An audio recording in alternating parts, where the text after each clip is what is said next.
BJP long live. Biswajit Demari Jiki boy. Biswajit Demari Jiki boy. Ini be bargo jikini bodolin somosaरि bargo mautiपुर दङ बिथांमोना दिन cycle rally बेनि गेजेरजों बोरैहाय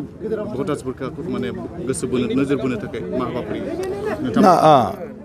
दिनै आङो गिबियावनो साबायखर बावदों जोंनि बड'लेण्डनि उदांस्रि जोहोलावफोर जायफ्रा बड'फा उपेन्द्रनाथ ब्रह्मनि समाव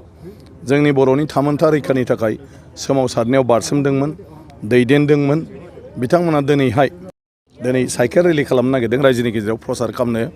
नागिरदों आरो बे प्रसारा बे फोसावनाया मैखोमै गोहोम गोग्लैगोन होननानै आं सानो आरो आंनि देरहानायाव जोबोद मदद खालामगोन बिथांमोननि बे गोथार गोसोजों जिथु लुबैनाय हास्थायनाय जे दिनै BJP UPPनि सरकार जाथों आरो बेवहाय आङो देरहालांनानै बे जायगानि जेंनाजों लोगोसे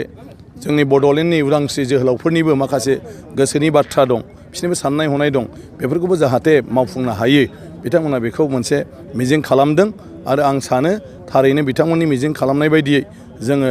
बे बिसायख'थियाव जाफुंसारलांनानै खामानि मावलांनो हागोन हाग्रामा महिलारिनि जि माने महाजुत बिथांनिया बुंदों माने दायो बिस्वजित दैमारिखौ जेरैखि जाया फेजेननो थाखाय दा नोंथाङा बुंनाय बायदि माने गावसोर देरहानो हाला ओमफ्राय जोबनायाव ओंखायनो माने सोरखौबा फेजेननायानोल' बे खामानि गतिके मालायनि अयनाय खालामनो थांग्रा मानसिया माब्लाबाबो मालायनि उन्नति खालामनायखौथ' बाद दोन गावनि बेक्तिगतबो उन्नति खालामनो हाया गाव मा मावनांगौ बेखौ गारनानै दा आंखौसो फेजेननायनि बिस्रा जुदि माने बेस्थ' थायोब्ला गावनि मा जाबावनो रायजोनि मा जाबावनो जेरै आं जेब्लाबो बुङो जे नों मालायनि हायाव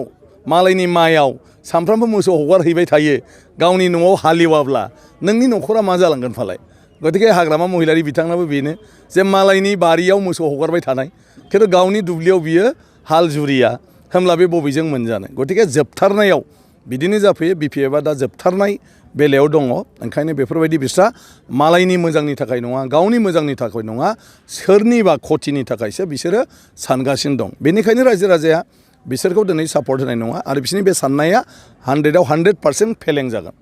बेराफारसे दिनै माने जिहेतु फार्स्ट फेजनि दिनै भटिं जादों आरो बेहाय 47 मासियाव दा बेहाय बिथांमोना 20+ मोनगोन होननानै हाग्रामा महिलारिया बुंदों मा बुंदों बेयो नंखाय बेसे मोना खारन दिनैनि दिनाव आसामाव बयबो सांग्रांसै आरो दिनै BJP राजखान्थि हान्जाया बे 5 बोसोराव सरकार दानानै आसामाव जेरैबायदि खामानि मावदों बेवहाय बयबो रायजो राजायानो खुसि जेरै नों ब्रह्मपुत्रनि गंथाम दालां महाजोतनि कंग्रेसआ 20-25 बोसोर बिसोरो मावनो हायाखैमोन बेखौ नैबे गभर्नमेन्टआ माने सर्बानन्द सन'वाल बिथांनि दैदेननाय जिथु गभर्नमेन्ट बे गभर्नमेन्टआ 2-3 बोसोरावनो धलासदिया दालां बगिबिल दालां आरो आमिनगावनि जिथु सराइघाटनि पेरेलेल दालां बे दालांखौ दिनै मावफुंबाय बेनो फोरमान जे महाजोतनि कंग्रेसआ मा आरो दिनैनि BJP सरकारा मा बिनि बादिबो गोबांथार लामा दालां दिनै जागासिनो दङ बिनि बादिबो दिनैहाय कलेज इउनिभारसिटि गभर्नमेन्ट कलेज ल' कलेज B.Ed कलेज बेफोर गायसननाया गासै गोदान जि जाखांबोनाय फरायसा फरायसुलिफोर बिसोरनि गोसोखौ दिनै थुलुंगाखांनाय लाबोदों बिनि अनगाबो दिनैहाय जेफोर माने आसनिफोर लादों समाजा जौगाखांनायनि थाखाय दिनै नामघर बाथौसालि बेफ्राव दिनै अनसुंथाइ होनाय खुनु दिन गभर्नमेन्टआ बेफोरखौ लाफेराखैमोन आरो आसामनि जायखौ बयबो गुरु होननानै मानियो जगत गुरु श्रीमन्त शंकरदेबनि जोनोम जायगायाव श्रीमन्त शंकरदेबनि माने मोनसे नेरसोन महरै गिदिरथार मोनसे प्रजेक्ट लानानै बेवहाय बुहुमनि मानसिफ्रा फैनानै बेरायफैनो हानाय शंकरदेबनि सोमोन्दै मोनथिनो हानाय बिनि फोरोंलायनायखौ स्टाडि खालामनो हानाय बेबायदि बटद्रयाव बिनि जोनोम सानाव माने जोनोम जायगायाव फ्राय 200 कौटिनि बे खामानिखौ मावगासिनो दं बेखौ लानानै आसामनि गासै मानसियानो गावखौनो गाव गोग्गानाय मोन्दों थुलुंगाखांनाय मोन्दों अब्ला मानो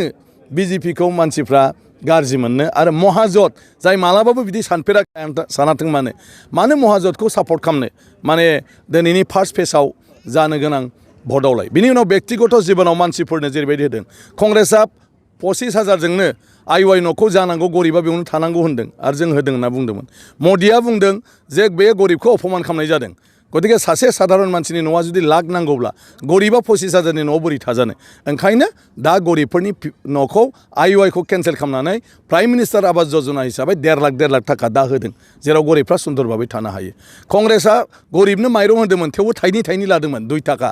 खिन्थु दा मदिया बुंदों गरिबनो होबायब्ला नोङो मानो बिसिनिफ्राय थाइनै लाबावनांगौ जाखो गरिब मानसिनिफ्रायलाय गतिके फ्रि दिनै फ्रि माइरं होबाय बिनि बादै लेखा फरायनायाव गासिबो फ्रि खालामना होजोब्बाय एडमिसन हस्टेलावबो 1000 थाखा होयो बिनि उनाव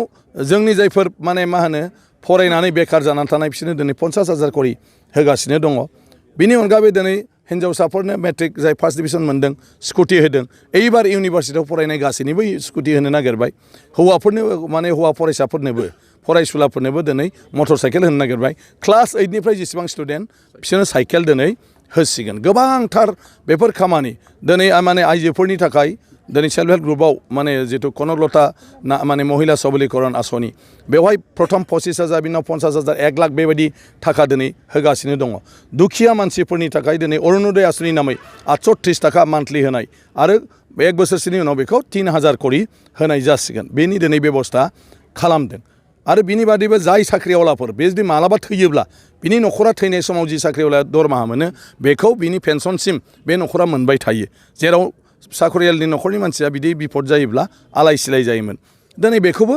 खालामनानै होबाय गासै आबादारिफोरनोनो दिनै 6000 थाखा होगासिनो दङ आरो बेबायदि माने सना होनाय हाबायाव बिनि बदलै माने 40,000 रां सोरबा हठात करि न'आव मानसि थैयोबा बिनि न'खराव बे न'खरा सलिथ'नो थाखाय 25,000 होनाय रां अजस्र बुंनानै फोजोबनो हाया बेबायदिनि बेलायाव बे महाजन रायजोजों नागारजाखानाय कंग्रेसआबो रायजोजों गारजानाय स्वयं हाग्रामा महिलारि बिटिसिआव रायजोजों नागारजानाय एआइडिआबो दा रायजोजों नागारजाबाय बिनि उनाव माने CPIM बिसोरबो रायजोजों नागारजानाय एमएलएआनो सासेबो देरहानो हाला बेखिनिया महाजोतल' नङा मा जत जायो जाब्लाबो बे मानसिफ्रा रिजेक्ट मानसिफोर गासिबो गतिके बे रिजेक्ट मानसिफ्रा जिखि नाम लाया रायजोनि गेजेराव बे मालाबाबो दाम गैला गतिके हाग्रामा महिलारिया जिखि बुङा मोगथाङाव बियो जाफुंनायाव गैया